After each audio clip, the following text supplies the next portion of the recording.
5v5. There's no one-man show whatsoever, but we're gonna see banning out Esmeralda and also Ling.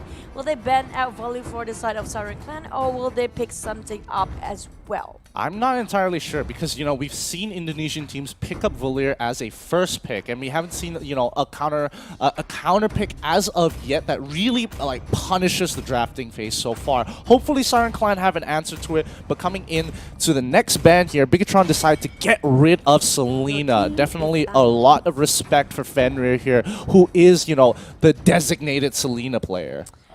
Hey, if it never misses an arrow, then probably you just want, you know, not see the arrow. But again, Valor will be taken by BIGETRON or not.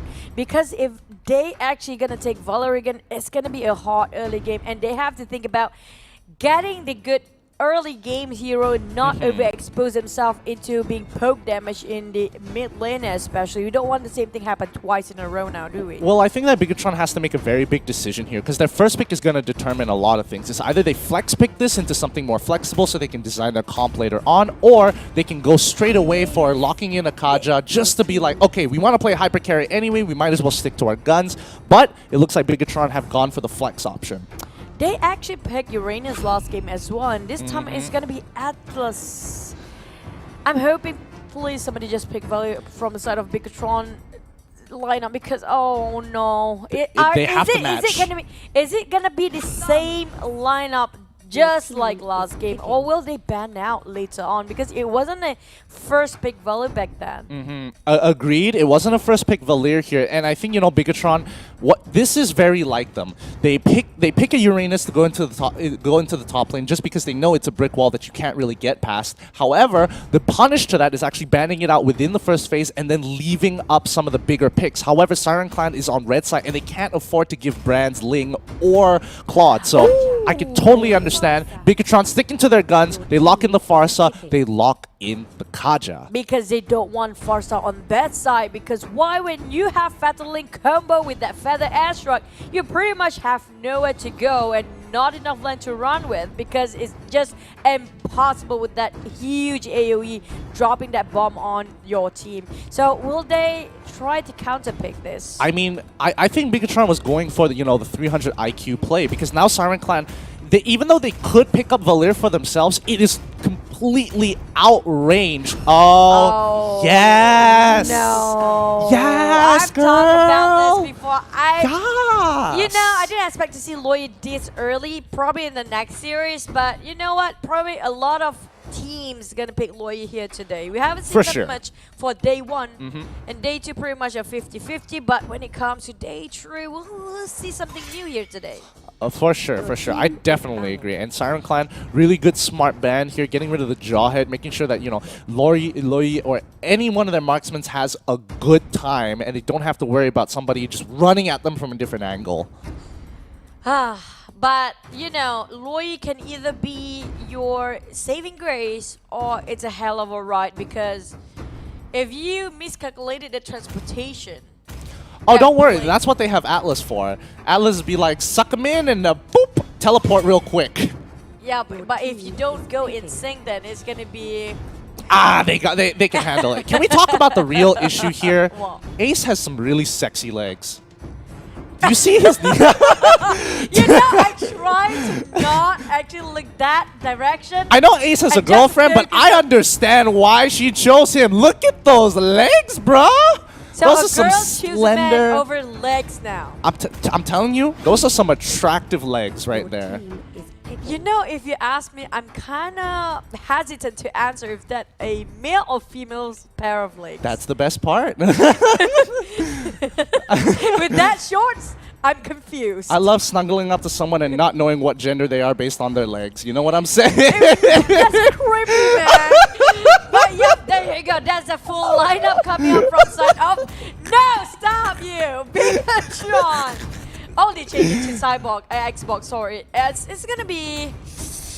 Oh. It's gonna be a weirder lineup, but it's not something like that's too out of the way for BIGETRON, because they're getting rid of, you know, they get rid of the Masha, saying, okay, you could potentially play the split push game. The Siren Clan is like, all right, whatever, we can go for Roger. X-Borg as a support here. Shoot, again. I can't unsee that anymore. Stop. You can't stop looking at his legs. Come on, the man has a girlfriend, okay? Relax. No, it looks like, you know, Some sexy, it does look sexy, but it's not what I had in mind. The face is probably way too far from what I have in my mind right now. Oh, I can imagine Ace's face. I've hung out with him before, and he's got like a good blank stare. No, stop. That's what you're gonna be looking I at. wanted to be a female pair of legs there. A female pair of legs, and what? He's just smiling back at you, just like you like what you see. That's weird. Okay, so enough of the jokes.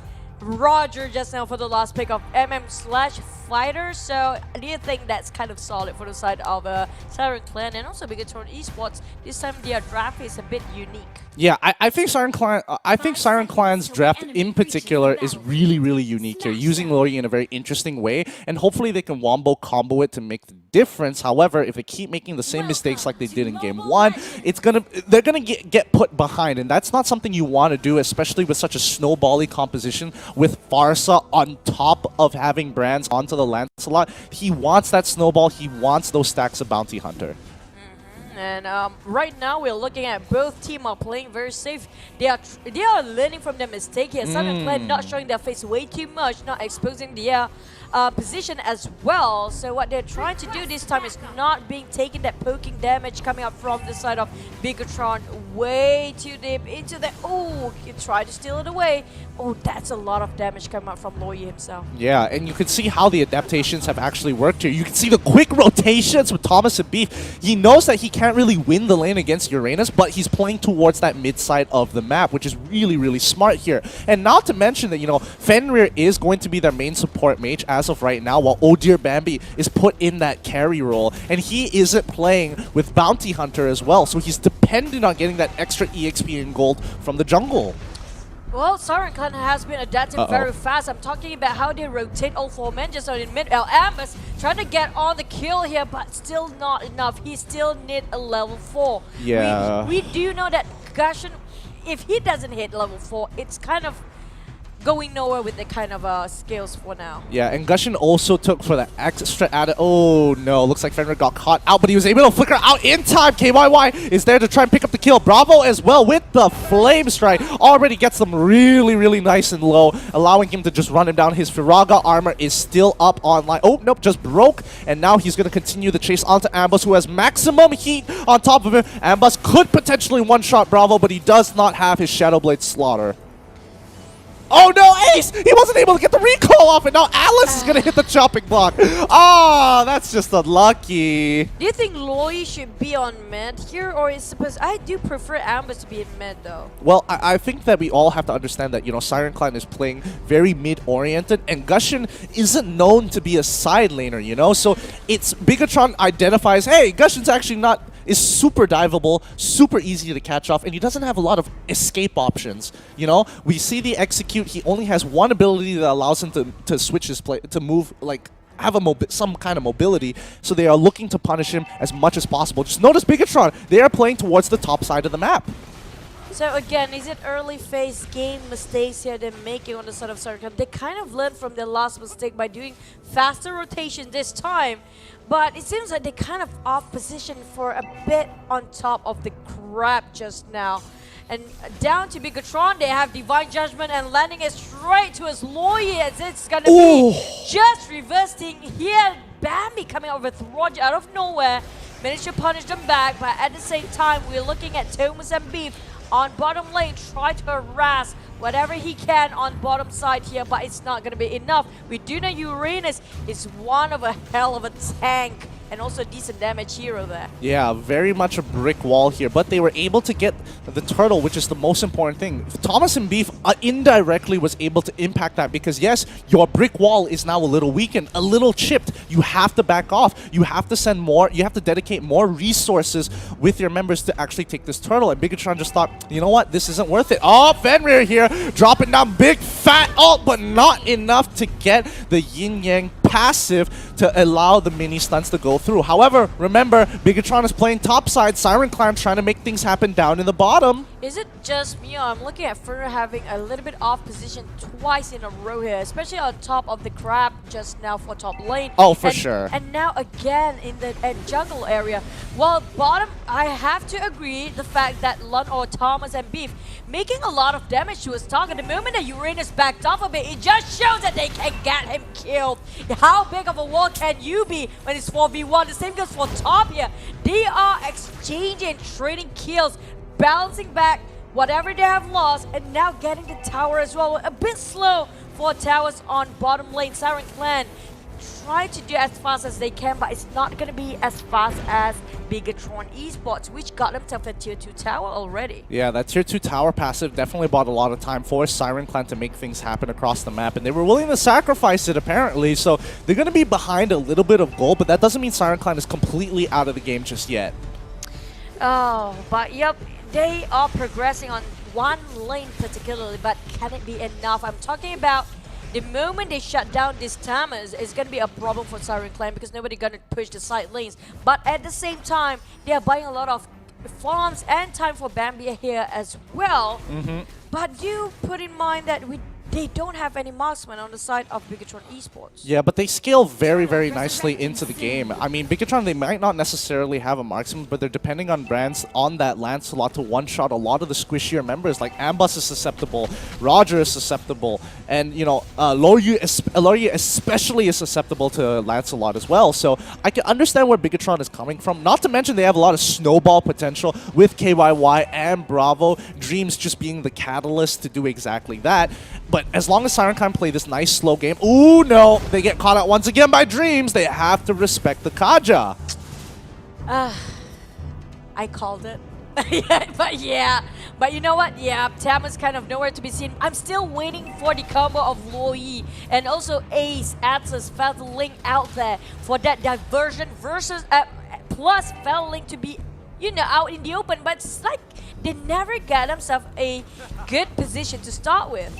Yep, and look at the transitions coming here because BTR looking to punish that that bottom side, while on the other hand, Siren Clan looking to punish the top side. And this is how the map should be played. If you can't contest, look to go even in gold. And they're doing a very good job despite the fact that Bigetron does have a 3-kill lead on top of them, but the fight has already started, and Siren Clan's Ambus gets the first initial pick. But Last Insanity is gonna get that get Ambus back as well as Siren Clan slowly pull back. They've done all they could. Oh, and here it comes! The oppression coming in from Ace. He tried to go in with a fat combo, gets cancelled out by Dreams with a well-timed Divine Judgment. What a save coming in from Bigetron. Dreams. Man, that reaction time coming from Dreams is insanely fast. I'm like, I didn't even see that blink coming in, and he just landed a Divine Judgment on top of that. But aside from here, we do see Dreams waiting for another kill. Probably, there's a lot of damage coming out from the Kaja playing as support. And that Roger have to go back for a retreat, just have to regen himself a bit more. But we're still waiting. Is Luoyi actually making anything happen here? Yeah, I mean, Fenrir is really, really struggling in this particular game. He seems to be disrespecting and taking the most dangerous paths to get to certain areas. And not to mention that Bigetron understand that, you know, that Lori doesn't actually have a lot of mobility options. So Dreams can easily get on top of him. Bravo's the exact same situation. KYY completely outranges him and Brands can one-shot him. So Fenrir has a lot to look out for. More than what he can handle right now because KYY found the airstrike. Finish him off straight away the moment he just tried to be there. He's too squishy right now. And now Brent, he got chip a lot of HP at the same time. But that Torn Rose is really happening now. And now it's Last Insanity. Double kill on that. Bravo for him. That's a nice execution and communication coming from Bigetron, wiping almost the whole team of Siren Clan, leaving only Thomas and Biff behind. Yeah, that was really, really good from Bigetron's side. They completely punished Siren Clan for being out of position. They were able to pick off Ace as well as Oh Dear Bambi after they split them apart in the jungle. So nicely done from Bigetron here. Can they actually get this inhibitor turret? And they're just using KYY as well as Dreams as a huge deterrent. Now that the rest of the members have respawned, Thomas and Beef is dead. Oh, the Battling just get one, but is it gonna be enough? Just Kaja down there. Okay. And now, oh dear, Bambi have to retreat back, and still not back enough on the side of BIGETRON. They have a lot of HP on their side, except from just Bravo, but anytime, anywhere, his Furaga will be back up to the top full HP. At the same time, trying to just scout things out for the red buff, and they caught the bait there. Nobody tried to scout. That's one of the bulkiest tank that died instantly, less than 1 second. Yep, that's the beauty. That's purely the beauty of Lancelot here. Now that he's got enough items to get that true damage off of the endless battle, I'm pretty sure he's got a BOD as well, so he isn't really too worried. And not to mention that Ace has died 4 times, the same as Fenrir, so he is quite significantly behind here. You can already see Ambus is having none of that. He does not want to get hit by any feathered airstrikes coming in from KYY.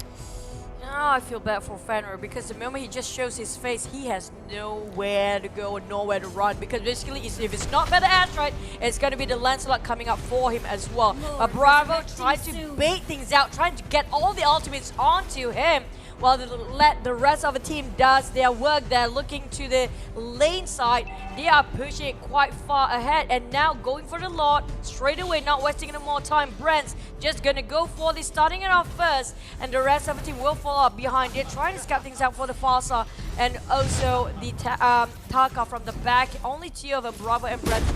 That's pretty fast, just 2v1 for that Lord though. Yeah, and it looks like the rest of the Siren Clan members are willing to give up Lord this time round. Have a Blade of Despair. Look at that. Oh, he has a blade. Oh, he has a blade of Heptases. Okay, I can definitely understand that, but it looks like he is going to eventually know paths, and just being by himself with Siren Clan having no information where the rest of the team members are is already a huge deterrent, because they've disrespected him a lot of times, and Fenrir being the biggest culprit, walking up a little too far all the time, getting caught out by Dreams, and even Ace, when he's trying to make a big play, has fallen victim to Dreams' insane reaction time with that Divine Judgment. It becomes difficult to play the game. Look at that. It's just easily Insanity popped out, getting a free kill. He tried to toss things around Phantom Links, but it's not gonna happen.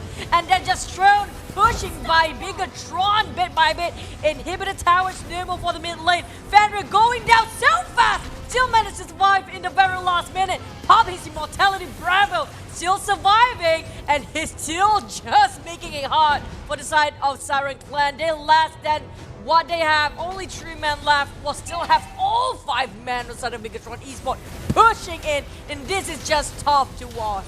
Yeah, this is just another monster kill. Blade of Despair being bought by Brands. He's already at critical mass. He's going in with a perfect execution. He already gets 1. Thorn rolls to get the 2nd, instantly popping them with the procs of Endless Battle.